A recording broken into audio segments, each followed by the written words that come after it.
happy St. Patrick's Day. Guess what? This is the second day of quarantine and social distancing, so they're insisting that people stay at home and find something to do at home or find something to do where they're not in crowds.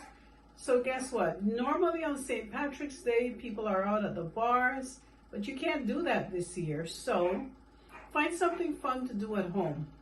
I already had my t-shirt in case I was going out, but guess what? Plans changed.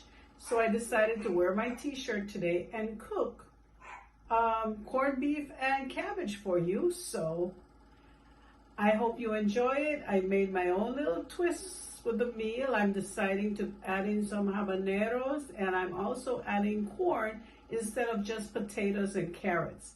I like corn, so hey, guess what? Right now, you're on your own. You have to be creative. This is a time where you look inward and get inspired. For a lot of people, it's hard for them to get alone and get inside of themselves. So you're used to all that external things.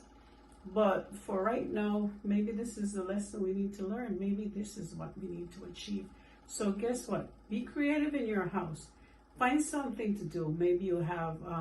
maybe you want to sew, maybe you want to write poetry, maybe you want to write articles, or just write a book. Whatever you can do that will make you go inside and bring it out, maybe that's what the purpose of this time is. Do that, all right? I will be bringing forward to you whatever words of inspiration I get, as well as, I'll be in the kitchen. Hi, this is Sandra. Happy St. Patrick's Day. Today I'm going to try this corned beef and cabbage recipe.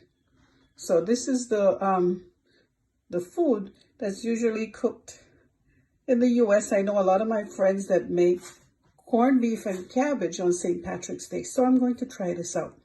So I have my corned beef in the pot. I'm going to cover it with water.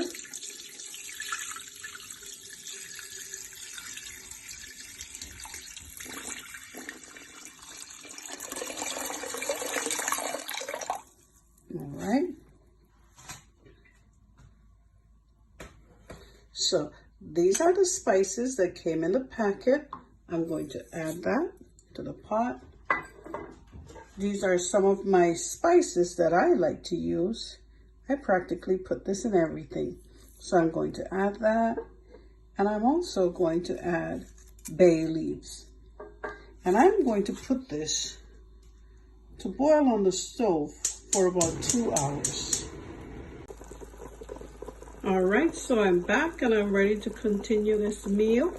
Here are the other ingredients. I'm going to leave the cabbage for the last 15 minutes of the meal. But I also have 2 things that I'm adding just as my own twist that are not traditionally added. I have an habanero pepper. I'm going to drop that in, and look, it's whole. I don't have any cuts in it. So it's just there, not for the heat, but mainly for the flavor. So I added that. And then I'm also adding corn. I'm not a big potato fan. So for me, if I put corn in that meal, I'll definitely eat the corn. So I'm adding corn, and I'm adding potatoes and carrots, which are traditionally used. So let me add these to the pot.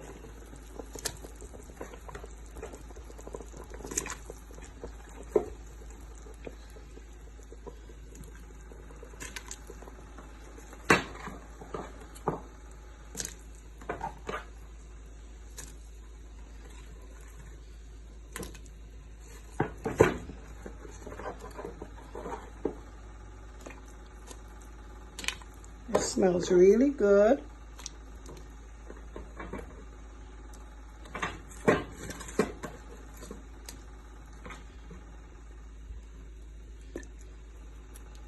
And I'll let this cook for another 45 minutes to an hour.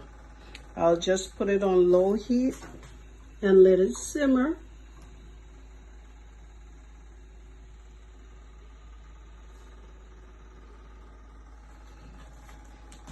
good.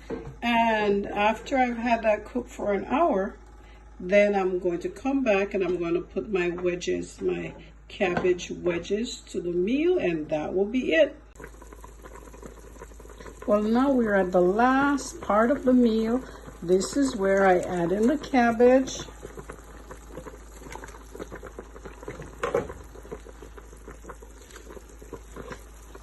After the cabbage is added in, I will let it continue simmering for 15 minutes, and then the meal will be ready. Well, my corned beef and cabbage is ready. It looks lovely. I am going to plate it so you can see what it looks like, and I'm going to taste it, and I have a feeling that it is going to be great. Now, don't worry if when you see this video, St. Patrick's Day has already gone by, because guess what? You can do whatever you want. You can make this, hey, you can make it anytime you want to. So we don't have to be stuck on dates and time. Right now, for most of us, we will be stuck in the house. We won't even be able to keep track of time. Just don't get bored and feel like you're stuck. Try to go inside and be creative. Bye.